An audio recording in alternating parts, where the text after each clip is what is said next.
Hello and welcome, I'm Joshua Barnes and you're watching NewsX World. Let's first take a look at our top stories.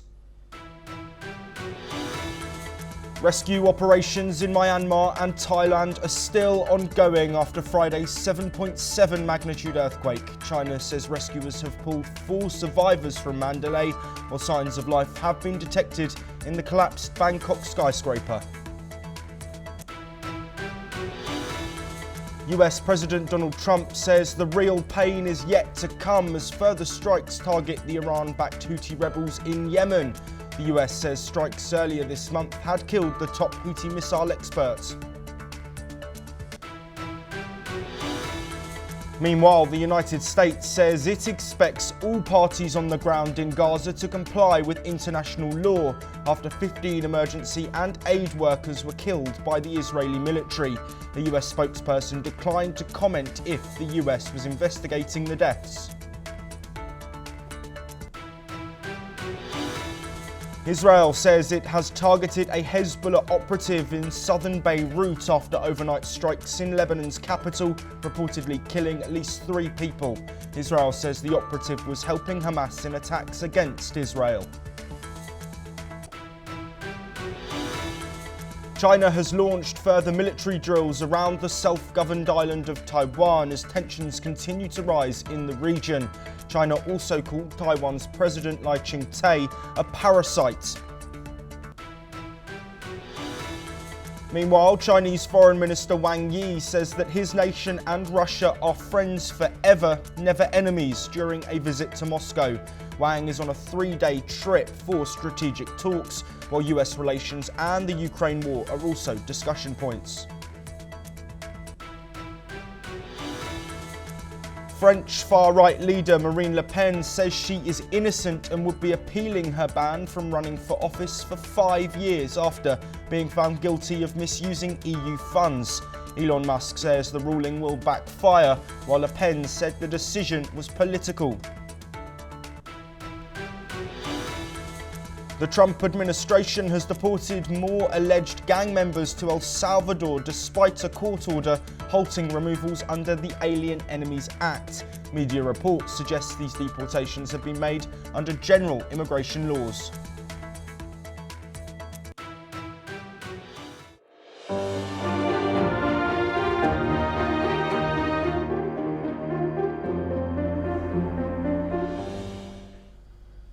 We start with our continued coverage of the earthquake that has struck Myanmar and caused devastation across Southeast Asia. Myanmar will hold a minute's silence today in tribute to victims of the catastrophic earthquake that has killed more than 2,000 people, buckling roads and flattening buildings as far away as Bangkok. 4 days after the 7.7 magnitude earthquake struck, many people in Myanmar are still sleeping outdoors, either unable to return to ruined homes or afraid of further aftershocks. The country will come to a standstill at 12:51 p.m. local time, the precise time that the quake struck on Friday, to remember those lost. Here's one of the rescue workers. စဖြစ်တဲ့နေ့ကကျွန်တော်လူနာတွေပေါ့နော်အထပ်ပြီးတော့အသက်အနေမရှိတဲ့လူနာတွေကိုကျွန်တော်ကားရှိရရုံးမှာရှိတဲ့ကမာ9စီးနဲ့ထွက်ပြီးတော့လှုပ်ရှားပြီးတော့ကျွန်တော်ဆေးရုံတွေပို့ပေးတယ်နောက်တရက်ရောက်တော့ကျွန်တော်ကအလောင်းတွေပဲဖြစ်တာအလောင်းတွေကိုတည်ပေးတယ်ရင်ခွဲရုံကိုကျွန်တော်ပို့ပေးတယ်ကျွန်တော်ဒီကားနဲ့စုစုပေါင်းခံမှန်းကြီးကလောင်းရှိဘူးလို့ကျွန်တော်80လောက်တော့ရှိပြီကျွန်တော်ဈေးကလုံနေလေဟုတ် The ruling junta has asked the population to pause at that time and said media should halt broadcasting and display mourning symbols, while prayers will be offered at temples and pagodas. The gesture is part of a week of national mourning declared by the junta, with flags to fly at half-mast on official buildings until April the 6th, in sympathy for the loss of life and damages. Meanwhile, in Thailand, search and rescue teams continue their frantic efforts at the site of a collapsed 30-storey skyscraper in Bangkok, where signs of life have been detected. Scanning machines and sniffer dogs have been deployed at the unfinished skyscraper, and Bangkok's Deputy Governor Tavida Kamaldvej said rescuers were urgently working out how to access an area where the signs were picked up. Realistic chances of survival diminish after 72 hours, she said, adding, "We have to speed up. We're not going to stop even after 72 hours. Initial tests showed that some steel samples collected from the site of the collapsed building were substandard, Thai Industry Ministry officials said.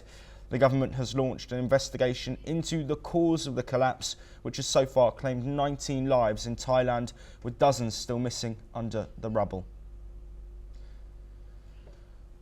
Well, joining us to discuss the latest developments in Myanmar and in Thailand is Brian Thomas, our correspondent with NewsXWORLD, who is joining us live from Bangkok. Brian, of course, mentioned there the week of mourning that we're seeing in Myanmar, starting off from today when the earthquake struck at around 12:51 p.m. But as that's happening, search efforts are still ongoing. Can you tell us a bit more about how these search efforts will evolve, given we're now past that golden window, that 72-hour time period where search and rescue operations are more likely to be successful? Firstly, talking about junta, definitely talking about Myanmar, the junta has said that there would be a 1 week of mourning, and the flags will, be flying at 6:30 till 6th of April. And now talking about Bangkok, yes, just a while back the deputy governor was here, and the deputy governor was addressing the media and said, yes, all the hopes are still kind of fading away because the 72-hour window have been over. So finding someone who still survived, who have survived, is very likely. The chance of being a survivor becomes very likely in this dire situation. But still, the authorities are doing everything they can in their capacity to help find the people who are still stuck under the rubble. We do not know whether they are alive or not. For the past 3 days, the search and rescue operations have been going on. Earlier, also yesterday, the governor was also here, and the governor also stated clearly that efforts are being made, and even if there is a chance that even if one person is also alive, they would want to take that chance. They would want to take that effort to rescue, even if one person is, alive under the debris. They have been trying. There have been big machines being deployed, big crane services being deployed, all kind of rescue efforts are being done by the authorities, the city police, the Metropolitan Police Department officials have been here. They've been working tirelessly day and night, and they have been trying to take out the debris. This will require at least a month of work to get this entire debris out. And because the death toll has increased, the death toll has risen to 16 as per official data. There was 96 total number of people who were missing. Right now 9 have been injured. There are still more than 70 people who are still might be stuck under debris. Till now there's no information on that, because they're trying to take out the rubble. They're trying to cut the silt and take the people who might have been stuck inside, but still definitely the situation is getting very difficult. On the other hand, the Ministry of Labor was also here yesterday. Even the Minister of Industries have also inquired a high-level inquiry of the materials, of the cement, of the kind of materials used, because there are many skyscrapers, but none of any of those buildings saw the fate as this one. So they are even, raising a lot of suspicion about the kind of materials being used, whether it was proper materials, whether the work was completed, because it was a joint venture between Italian Thai company and a Chinese company. Just a while back, yesterday itself, there were 5 Chinese nationals who were arrested. Among them, one was supposedly said that he was the project director who was there to access information. But yes, the Bangkok Metropolitan Department clearly stated that no one was allowed, and they have taken more than 37 files, which even included blueprints and other very important documents. So definitely now the happenings are increasing here itself, where on the other hand, you see the authorities are working their best to take out the people who might be stuck under the debris, and on the other hand, there have been investigation and probe going on a next level, on a high level, to understand what was the root cause behind the falling of this 30-story SAO building, which is the State Audit Office. Yes. Brian Thomas, thank you very much for joining us on the ground in Bangkok. We will, of course, continue to bring you all of the latest updates that we get from those research efforts. But earlier, Brian Thomas filed a report for us from the ground in Bangkok. Let's take a look at that. Well, NewsX is in Bangkok, and we are covering the earthquake that jolted Bangkok, and the earthquake that happened on 28th March at 1 p.m. left many dead. More than 18 people unfortunately lost their lives. 78 still remaining. We are at the very Chatuchak weekend market, and this road has been barricaded entirely. You can see ambulances going on. You can see the officials also working day and night from 28th March itself. All the officials have been working tirelessly, endlessly to make sure that the people who are still stuck, the 78 people who are missing, the people who are stuck, can get some relief and can be rescued as soon as possible. The death toll has also reached up to 18 now, and even the Bangkok governor also yesterday visited the site and said yes, even though the 72-hour window is over now, but he clearly stated that hopes are not lost. Even if they manage to find one person also, that is worth the wait, that is worth putting all efforts that they can from their end, and also said that they will do all things necessary to provide everything that can be done in future so that something like this does not get repeated in future. Something like this cannot happen in future, and to prove the safety of it also, the Bangkok governor made these statements. He came and visited the site. Not only him, even the Minister of Labor also visited the very site. You can see this very accident site. We've been covering for 3 days now, and you can see the status. We're giving you time to time updates about the progress, about the efforts, about everything that the authorities have been doing. You can see these kiosks being made by the locals, juices, wet pipes, food items, everything being done by the locals here to help the people who are in need. This is the control room that was made yesterday. From here, 5 Chinese nationals were also arrested, from which one of them was a project director. And this stands as a restricted area, which was cordoned off, but now they have opened again. You can see all these kinds of tents, these big machines, these cranes being put out by the authorities to help and to rescue the survivors as much as they can. You can see all these visuals. You can see the site here. And Well, thank you very much for that report, Brian Thomas. We move on and we head to the Middle East, where Israel's military has said it's carried out a strike on southern suburbs in the Lebanese capital of Beirut, targeting a Hezbollah operative, the second such strike since the November ceasefire. The latest strike comes after rocket fire prompted Israel to bomb southern Beirut last week. The Israeli military released a joint statement with the domestic Shin Bet security agency and stated that the attack targeted a Hezbollah terrorist and Israel acted to eliminate him and remove the threat. The top 2 floors of a multi-storey building were destroyed by the strike in Hezbollah's Dahiyeh stronghold, while panicked residents poured out of their homes. According to reports, at least 3 people were wounded after being helped by rescue workers. Israel also said that the Hezbollah operative had recently directed Hamas operatives and assisted them in planning a significant and imminent terror attack against Israeli civilians.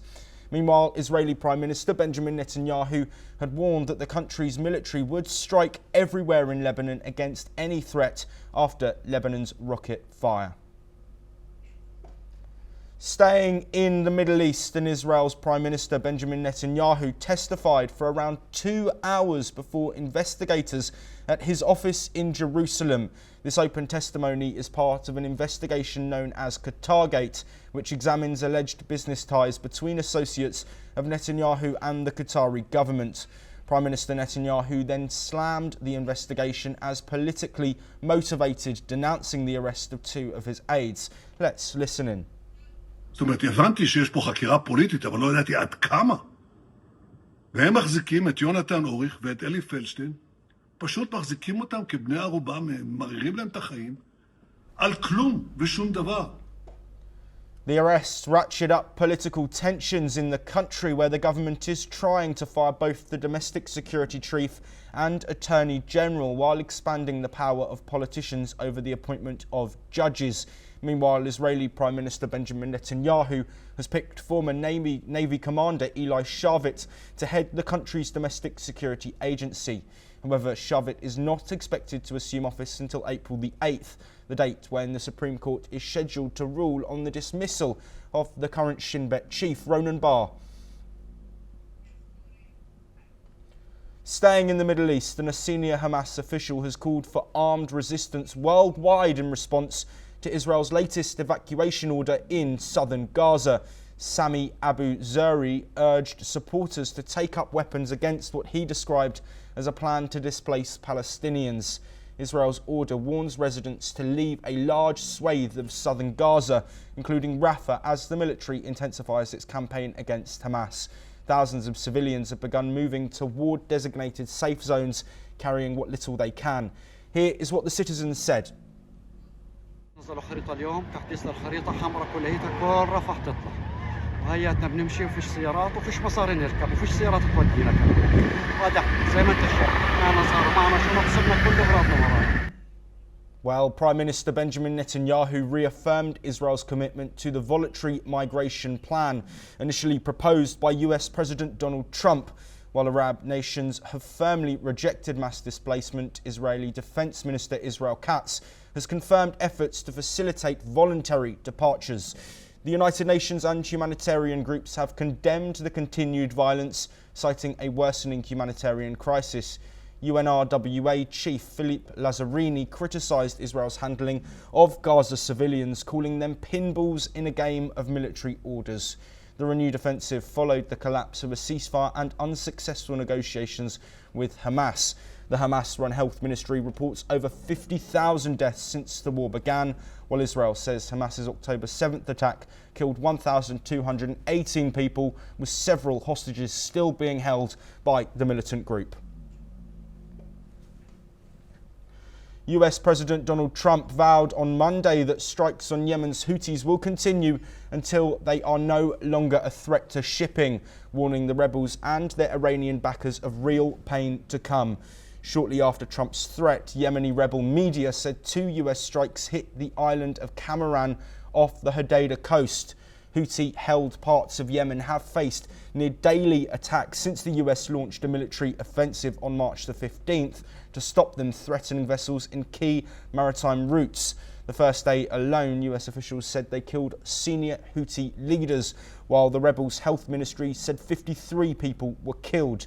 Since then, rebels have announced the continued targeting of US military ships and Israel. Trump's threats come as his administration battles a scandal over the accidental leaking of a secret text chat by senior security officials on the Yemen strikes. An advisor to Iran's supreme leader, Ayatollah Ali Khamenei, has warned that Iran will have to acquire a nuclear weapon if attacked by the United States or its allies, following a threat by US President Donald Trump. The comments come after Iran's supreme leader promised to hit back if Trump carried out a threat to bomb the Islamic Republic if it did not make a deal to curb its nuclear program. Khamenei's advisor, Ali Larijani, has stated that Iran is not moving towards nuclear weapons, but if the US does something wrong in the Iranian nuclear issue, it will force Iran to move towards that because it has to defend itself. He added that Iran does not want to do this, but it will have no choice.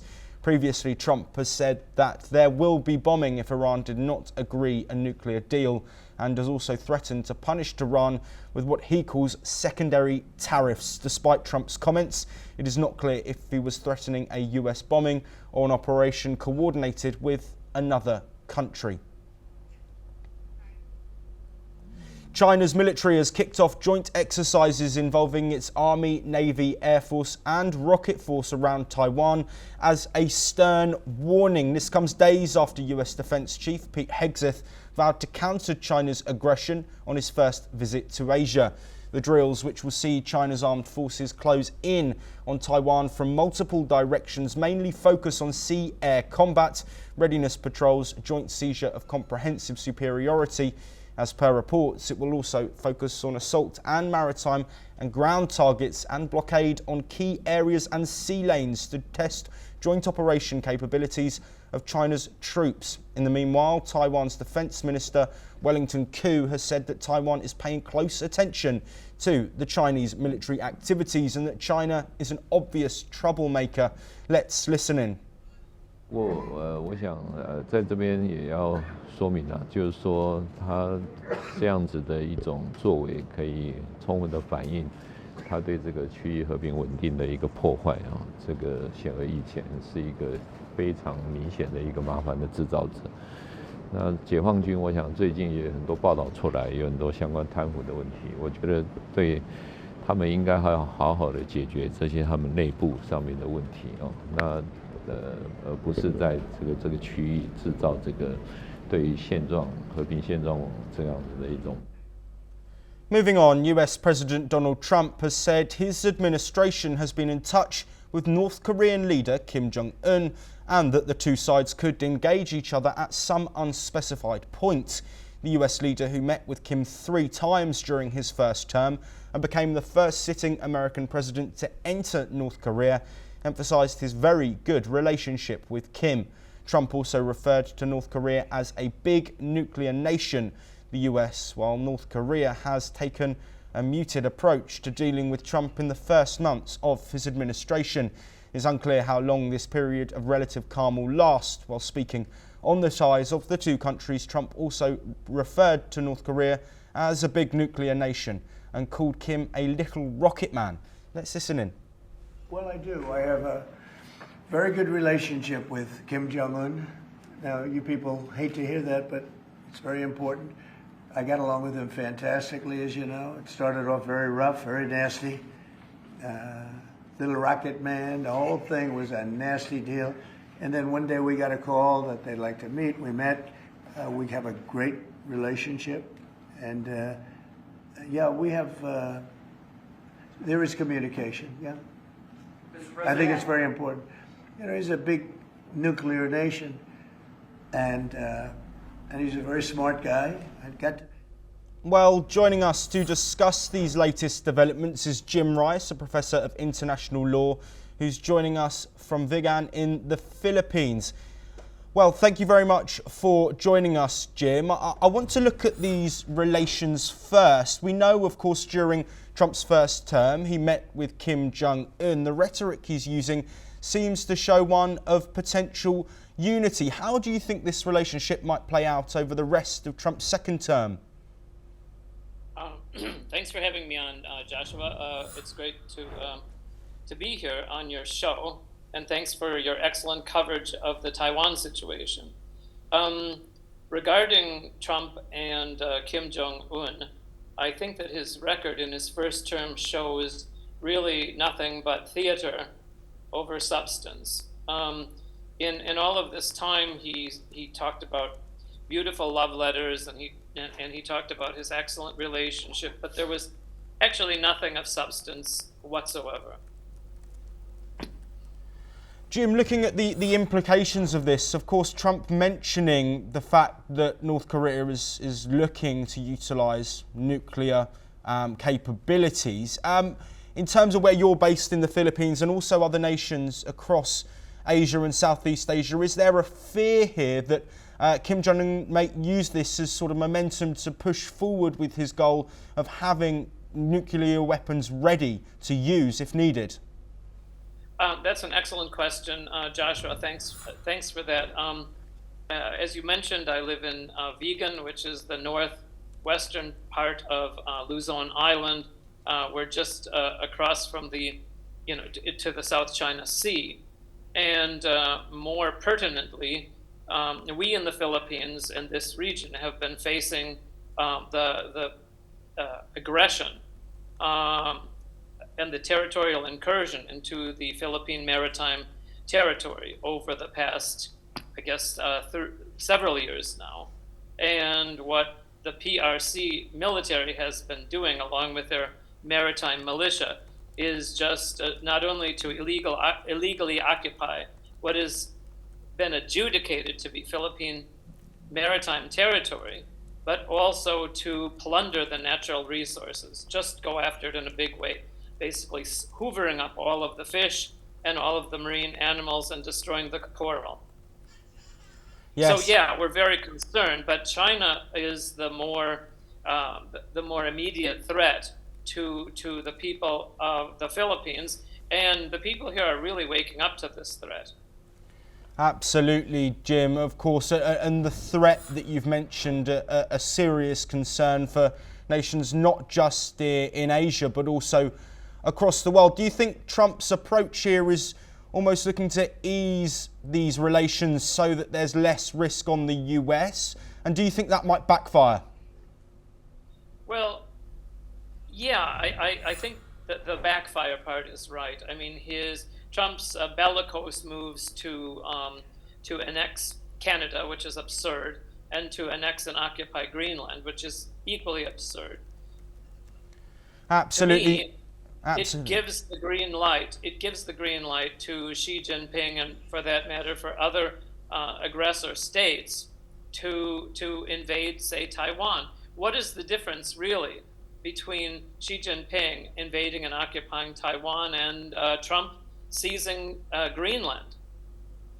Yes, absolutely, Jim. We are unfortunately out of time, but thank you very much for providing your insight there. The situation ongoing with North Korea is one we will, of course, monitor and bring you all of the latest in those conversations and potential meeting with US President Donald Trump. But now we head to Europe, and far-right French leader Marine Le Pen has been found guilty of embezzlement by a French court. She was handed a 5-year ban on running for office.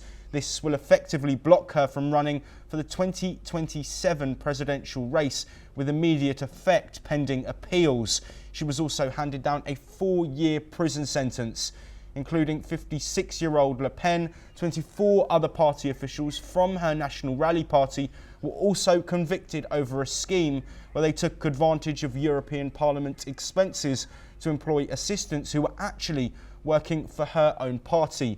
Le Pen called the verdict a political decision and vowed to appeal. She said that she would not quit politics and promised to keep fighting. Let's listen to what she said. La magistrate a assumé très clairement de mettre en œuvre l'exécution provisoire de l'inéligibilité, c'est-à-dire en réalité de rendre mon appel inutile sur ce sujet pour m'empêcher de me présenter et d'être élu, dit-elle, à l'élection présidentielle. C'est donc une décision politique qui était en train d'être rendue. Il ne m'en fallait pas. Well, this verdict has stunned her supporters across the country. Far-right leaders from across Europe have also backed her following the conviction, including Hungary's Viktor Orban and Dutch politician Geert Wilders, who condemned the court's decision. Donald Trump has also weighed in, comparing Le Pen's case to his own legal battles, while Elon Musk also criticised the French court, calling it abuse. Musk warned that it would backfire and compared it to the legal cases against Trump. Let's hear Trump's comments. That's a big deal. That's a very big deal. I know all about it, and a lot of people thought she wasn't going to be convicted of anything, and I don't know if it means conviction, but she was banned for running for 5 years, and she's the leading candidate. That sounds like this country.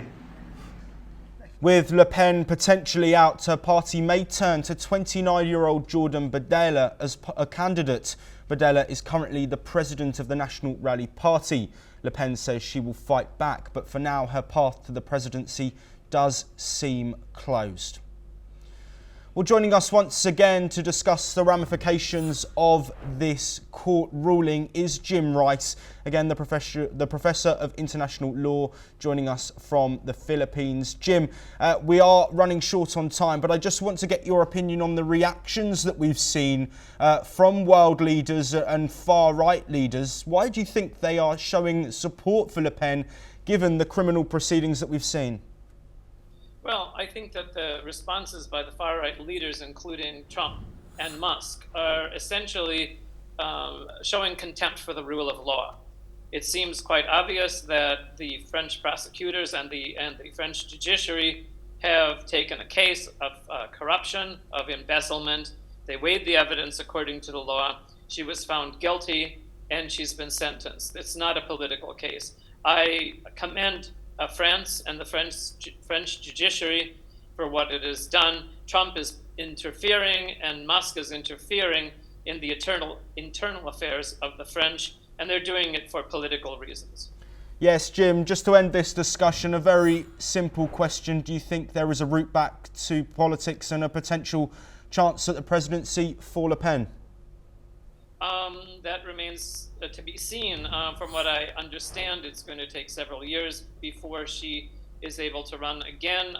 She'll be ineligible for the 2027 election cycle. So it's impossible to predict, but I'm thinking that she's out of the running, and the far right will have to choose a new leader. Jim Rice, thank you very much for all of your insight in that programme. That is unfortunately all we have time for today, but we will be back bringing you more of the latest breaking news from across the world. Thank you.